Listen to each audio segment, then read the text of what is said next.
Hello and welcome back to my channel. Today I'm going to be sharing my chocolate zucchini cake recipe, which is perfect in the summertime if you have a garden and you have lots of zucchinis that you don't know what to do with.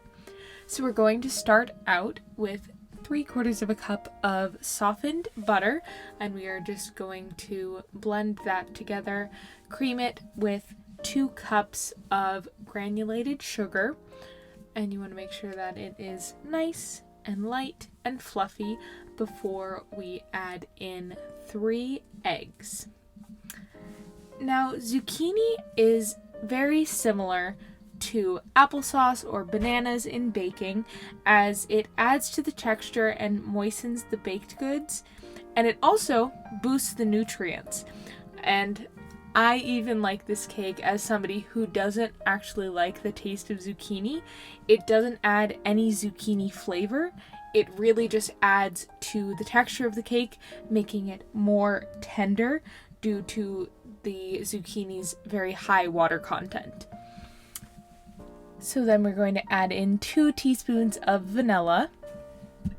And then we are also going to add in 2 teaspoons of orange zest. And I actually did not have a ton of orange zest, so I also put in some lemon zest just to make sure that I had enough flavor. But the orange and the lemon both go very well with the zucchini, and I'm also going to add in some cinnamon to go along with the zucchini. So now you can see how large the zucchini I have is.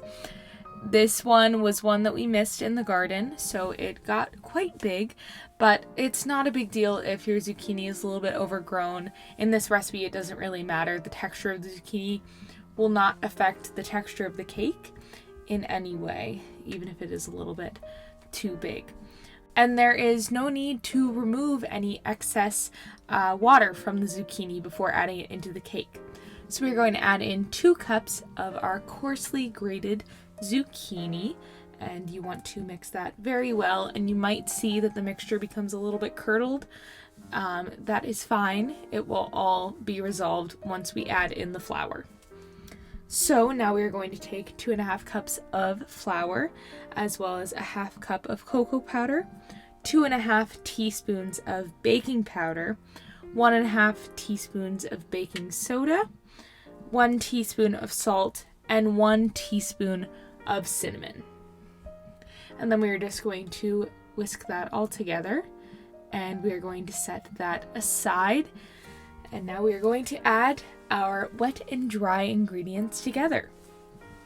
So we are going to take our zucchini mixture, and we are going to add in about 1/2 of the flour and cocoa powder mixture, and then we're going to add in our 1/2 cup of milk, and then the other 1/2 of our dry ingredients. And you want to try not to overmix this, so just blending until it has just incorporated, till you can't see any chunks of flour left or any streaks. And in the last addition, we're also going to add in some chocolate chips. I never really measure it. I think it's about 3/4 of a cup of chocolate chips, but it is all up to you. You don't have to add the chocolate chips in if you don't want to. So then we're just going to mix that once again, and once I add in the chocolate chips, I actually fold them in with a silicone spatula just to not overwork our batter. And now we are going to prep our pan. So what I do for prepping the pan is I butter it very well. I'm using a bundt pan today. You could also make these into zucchini muffins and put them into a muffin tin. But after I butter the pan, I dust it with cocoa powder to make sure that the cake will not stick when we need to remove it. And then I just gently spoon it in, make sure there isn't any air, smooth it out, and then we're going to pop it into the oven at 350 degrees for about 50 minutes to an hour until it reaches an internal temperature of 210 degrees. So there you can see That's the cake out of the oven, and you want to let it cool for about 15 minutes. Then I usually flip it over onto my plate or onto a cooling rack and let it cool upside down so it can gently release from the pan. And then I also made a simple glaze, just some powdered sugar and some orange juice, and then I put in a little bit of cinnamon just so that it would pair well with the flavors in the cake. And then in the center, I put some fresh orange slices just for a nice finish. This is an absolute favorite among my family. It is amazing how moist the cake is and how much flavor it has and how much the zucchini really adds to the cake without adding too much of its own flavor. Thank you so much for watching.